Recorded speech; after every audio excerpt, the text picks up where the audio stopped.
Coming up on Avant Technology Insights with Ken Presti. We've got the second and final part of our two-part special presentation on IT security. This is the voice track from our recent webinar on Avant's market research document, the 612 report on IT security. We've got three guests for this one, each of whom played a pivotal role in translating the details into viable action items for our readers. Please download that report at www.goavant.net/security-report. Once again, that's www.goavant.net/security-report. Welcome to Avant Technology Insights. I'm your host, Ken Presti. The link between solving business challenges and cutting-edge technologies has become tighter and more complex than ever before. In this podcast series from Avant Research and Analytics, we help enterprise decision-makers sort through the business case, the value, the challenges, and ultimately the bottom line of technology adoption. So listen to us at your desktop, take us in the car, tune in from the commuter train, or download us at the gate. You'll find us on Apple, Spotify, and Google, as well as in more than 25 countries listening to us right now and available across the globe.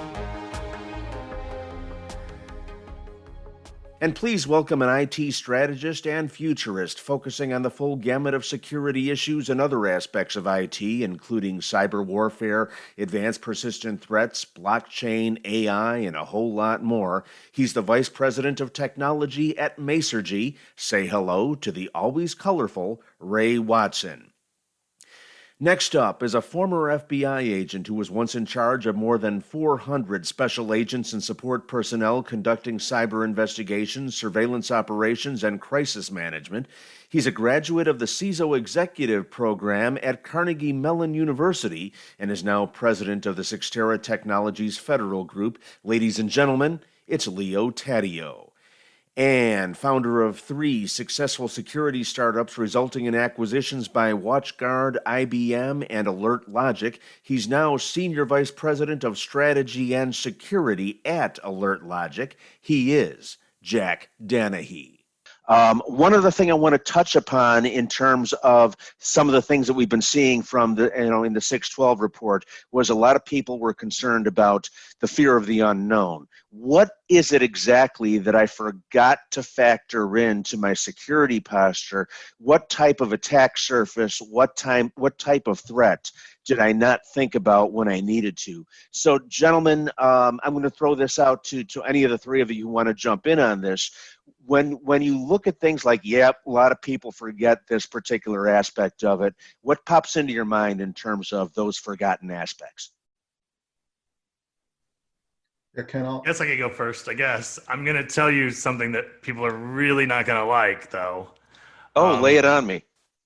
That is your employees' home networks. If you have employees and their home networks are overrun by viruses because their kids installed Minecraft mods on an unpatched PC that is now perpetually tunneling to China or whatever else, your home LAN is now a threat vector, 100%. And I think a lot of times people, especially parents, don't necessarily think of their children's cybersecurity as being impactful on their cybersecurity, but it absolutely 100% is. You are liable for anything that happens in your house, whether it's digital or not. And also, you do not want to be an entrance point for the bad guys into your corporate network. Right. And what do you do to protect against that? Well, I mean, the most complex, sophisticated way is to do segmentation. So to build either a separate SSID for your corporate use or a separate VLAN, right? Okay. Intelligent use of the VPN side can actually help that as well. But what I would really recommend is that you teach your children proper cyber hygiene. You monitor what they're doing online, and you make sure that you're following patch hygiene, virus protection hygiene, OPSEC hygiene, all of the normal types of things. Don't leave your Wi-Fi wide open to the neighbors. All of those types of things. It's not one simple answer. It's like fire prevention, right? There's dozens of things that you need to do besides just getting a smoke detector. Okay, Jack or Leo, in terms of things that people are most likely to leave off the table, what would you throw into the mix here? What's something that people need to think about that they too often don't? So yeah, one of the things that we think about is all of the information that is now on unmanaged devices, because not everyone was a work from home employee, and so they immediately became work from home employees without being shipped devices that we could manage. So they're using whatever is available, and it's sort of an extension of Ray's point that the hygiene at a person's house isn't as good as you can make it in your own corporate network and your own corporate buildings, and so you have much more to worry about. But what really gets me, I agree with the network part in terms of being vulnerable to an intrusion. But that, when I look at the adversary, there aren't very many adversaries that are actually trying to break into your network and actively. There are a number of them, and that's true. But I look at people losing laptops or terminating their employment with sensitive proprietary data on a thing that they owned before you went to the work from home policy, and they're going to own it after the work from home policy. So here it is in a nutshell. Many people are using their home office devices to download company documents, work on them, and send them around the company. And when they leave the company or when they go back to the office, those documents still remain on their devices. And that is information that the company should be protecting. And it's persistent, pernicious, and there's very little you can do about that.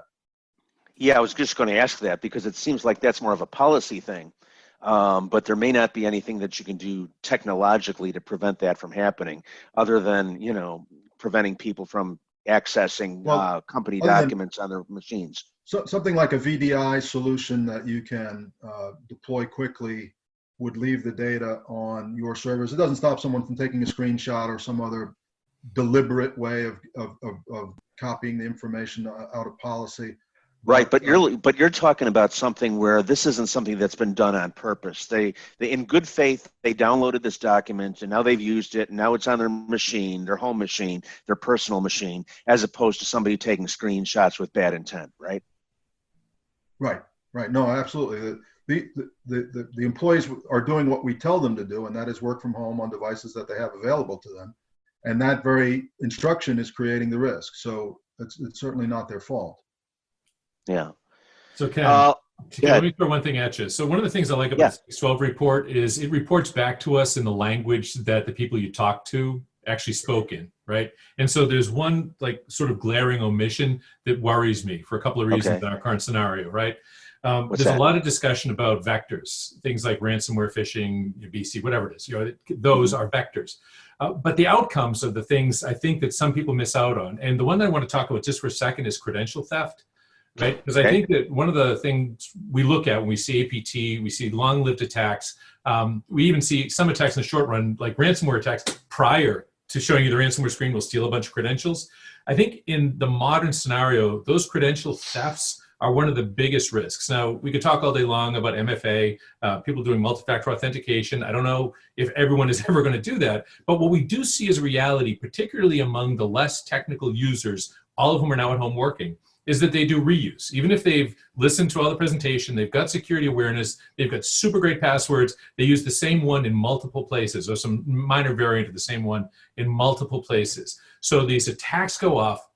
And for me, the unknown thing for these folks is that a lot of people are like, well, listen, we enforce strong password policy. I feel better about that. We've taught our users they're doing the right thing. But all it takes is for one system that they use that same formulation or that same password on to break down. And it may be for some retail account, way the hell over here, right?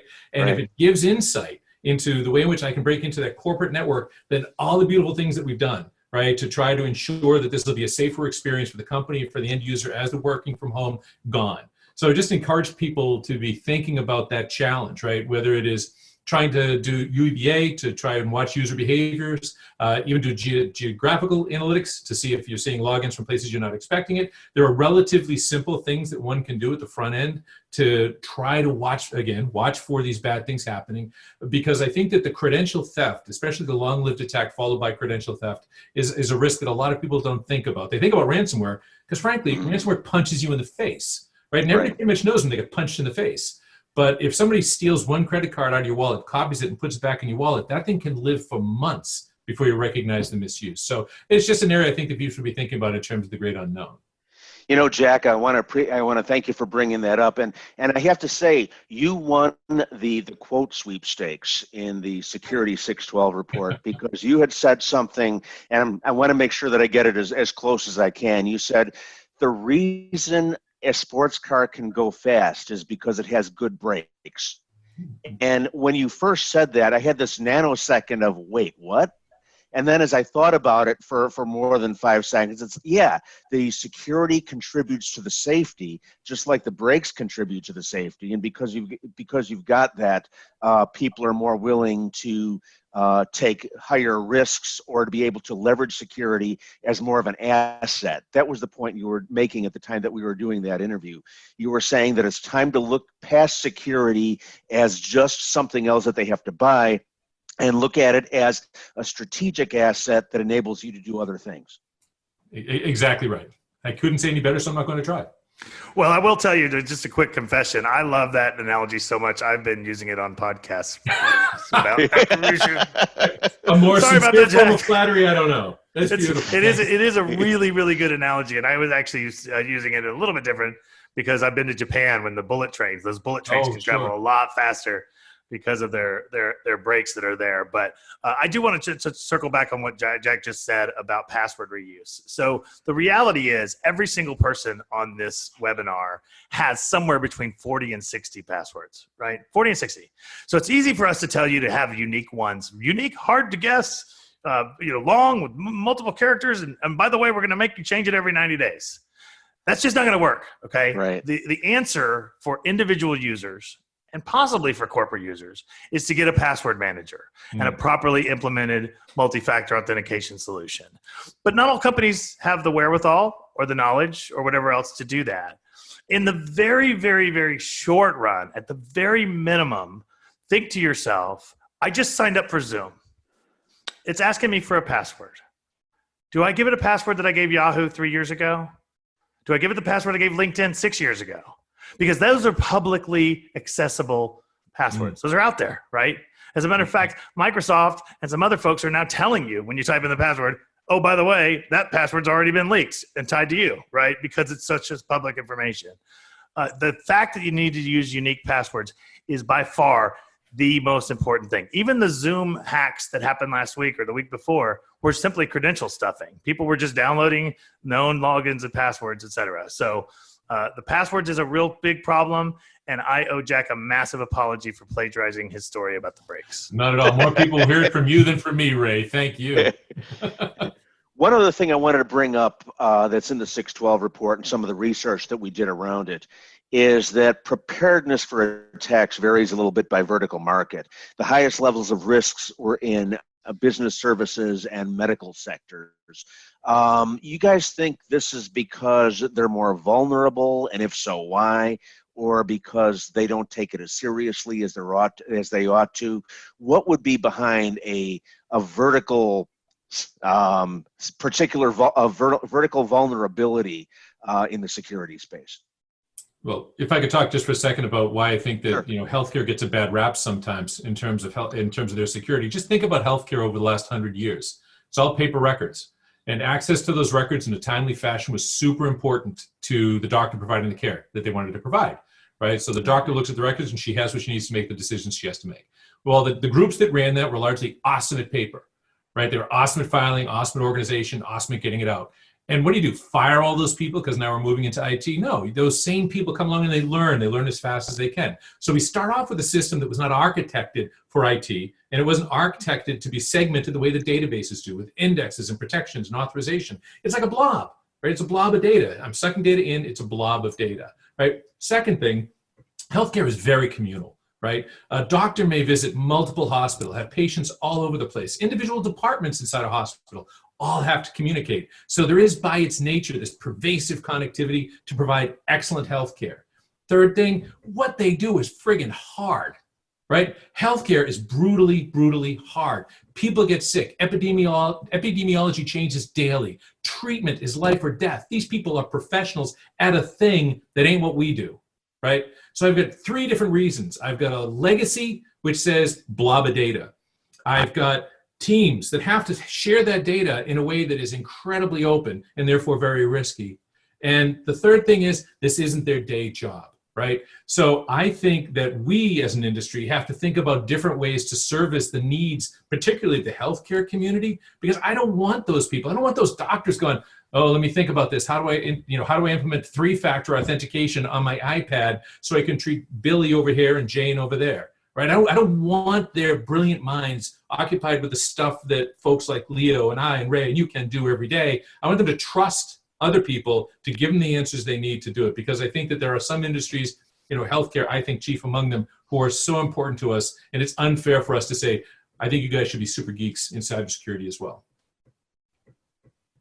All right, another one. Go ahead. I'm sorry. No, I was just saying off of soapbox. Gotcha. No, that's great. That's great.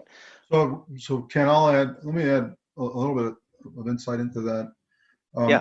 Many of these verticals were never required to do anything about cybersecurity. And so people often debate the value of regulatory action by the government to compel companies to take cybersecurity measures. And I can tell you from 2012 to 2014, and to 16, when I ran the office in New York, you could find a cyber incident and crime in any vertical, in any industry, except the legal industry, law firms. And the reason was, we looked at it and said, why don't we have any reports from law firms that they don't even lose laptops, they don't lose thumb drives, that no one ever targets them? And it was absolutely not true. There was only one possibility: either they had perfected cybersecurity, or they weren't telling anybody, or they didn't know. And it was a combination of the two latter reasons. They didn't know, and they didn't tell anybody when they did know. And the reason behind that is that they're not publicly traded companies, so there's no SEC or other rule requiring them to disclose breaches. They don't really possess or transfer PII in the traditional sense like a real retailer. So what they lose is not reportable to a state attorneys general, and they're partnerships, and so they usually have a few people at the top who make business decisions instead of having a broader view of the industry itself. So the lesson you take away from that is that unless you force people to do the right thing, they won't do it, because there's a business downside to losing reputation when you disclose a breach. So part of the healthcare industry is that up until now, they haven't been highly regulated in terms of the IT part of their business, and that is coming. But I think when you look at areas of the economy that are less prepared, it's partly because they are less regulated. And another point to look at is, why are banks and other financial institutions better at it? It's because they are highly regulated. So I think there's some value in the regulatory schemes out there that are forcing companies like the New York State Department of Financial. New York has a cyber regulatory body that is imposing these regulations on financial companies. It's also trickling down to their vendors, and I think that's very healthy. Okay. We're also seeing a little bit of push on the manufacturing side of the equation. The thing that I've always thought was that the manufacturers are pretty good at protecting their data, or at least as good as most other vertical markets, but they may not be as competent at protecting their means of production. Are you guys finding that to be true as well? And is that a moving target these days? Well, yeah, they got to take into account their supply lines as well. Their supply chain attacks is a very real consideration. I mean, the classic example, as a matter of fact, it's such a classic example, you're not allowed to have a cybersecurity conference call without bringing it up. It's Target, right? Target was attacked by an HVAC vendor, right? So if you had Target on your bingo card, just right next to the Sony Pictures card, Target was attacked by an HVAC vendor. But there's other examples of people that are manufacturing that have like a screw company or somebody that's kind of part of the ecosystem. And that's just yet another consideration that's there. Even antivirus companies have actually been an injection point into some companies. And they also have different kinds of systems, Ken, right? I mean, manufacturing organizations and like you talked, the shop floor are much like utilities, and there are firms, like Drago's from Bob Lee, and there are operations like coming out of Idaho National Labs. They're trying to think about, how do I do a better job of protecting these systems, which aren't like everybody else's systems, right? There used to be, especially in utilities, a separation between IT systems, stuff that we know about a lot, and OT systems, right, which are systems which are purpose-built to physical function, right? And it's just a different kind of world. And understanding how, as that bridge is happening more and more, we make that bridging intentional and understand where that connection is happening so we can do a better job of protecting it is part of the job. And the other job is trying to help the organizations who are creating those devices and those utilities and those services for that operational technology infrastructure understand security as one of their premises, to being successful, in the same way that they do reliability, sustainability, speed, all that junk, cost effectiveness. And so I think that introducing security from the world of information technology more wholly into that industrial control systems area, super important, and there are some folks working on it now. But I think, to your point, it may appear to be lagging a little bit because it hasn't been as much of a priority in the shop floor until the last probably 3 to 7 years. All right, so I'm going to ask each of you for your final words of advice. But before I do that, I want to give one more shameless plug for the Security 612 report. That's goavant.net/security-report. Detailed walkthrough on all these issues that we've been talking through and a whole lot more. We talk about what drives the customer towards different types of product lines and product services. And we talk about a wide variety of other aspects as well. So it's definitely worth your while to download that report, take a quick look, and drill down in the areas that are most pertinent to your particular needs. So, Ray, I'm going to start with you. What have I missed, buddy? What should I have asked that I didn't? Words from the wise, please. Well, first of all, Avant Communications has a wide variety of cybersecurity partners and solutions that are out there. And to my awareness, they don't have any that suck. Okay, so this really is truly a best of breed representation. And if you work through your Avant personnel, they will bring you the best solution, because Leo's company is really good at some things that my company is not good at. I suspect Jack is probably pretty good at pretty much everything, because he quotes Maslow's hierarchy of needs. But anyway, they can piece together the part of the solution. What you don't want to do is you don't want to think of security as an afterthought. You don't want to wait until the very, very, very end of designing a disaster recovery solution, or a network migration, or even a phone system migration with that, and then say, oh crap, we got to think about security. Security should be part of every single conversation throughout the entire solutioning and throughout the entire life cycle as well. All right. Leo, what about you, my friend? Yeah, I think so. For CISOs, the challenge is when you report to work every day from any CISOs, it's the question is, how do I protect what I have today? I think the change is accelerating now, especially with the COVID, and what CISOs need to do is think about, how do I protect what I'm going to have tomorrow, because tomorrow's coming a lot faster than I thought it was going to come. So whatever your security plans are, our thinking, and I think the advice I would give to CISOs and other security professionals is, how do you incorporate what you want to do into an overall IT refresh? Because that's what's coming. You're not going to be asked to spend dollars on old legacy systems, because those legacy systems are going to be deprecated and refreshed a lot faster. In the most nimble companies, the companies that can't do that probably won't survive. So as a CISO, look forward more than you're looking sideways or backwards. All right, Jack, bring us on home, buddy. Well, if it isn't obvious to the audience that's listening, security people are happy to share their experience and share their advice, right?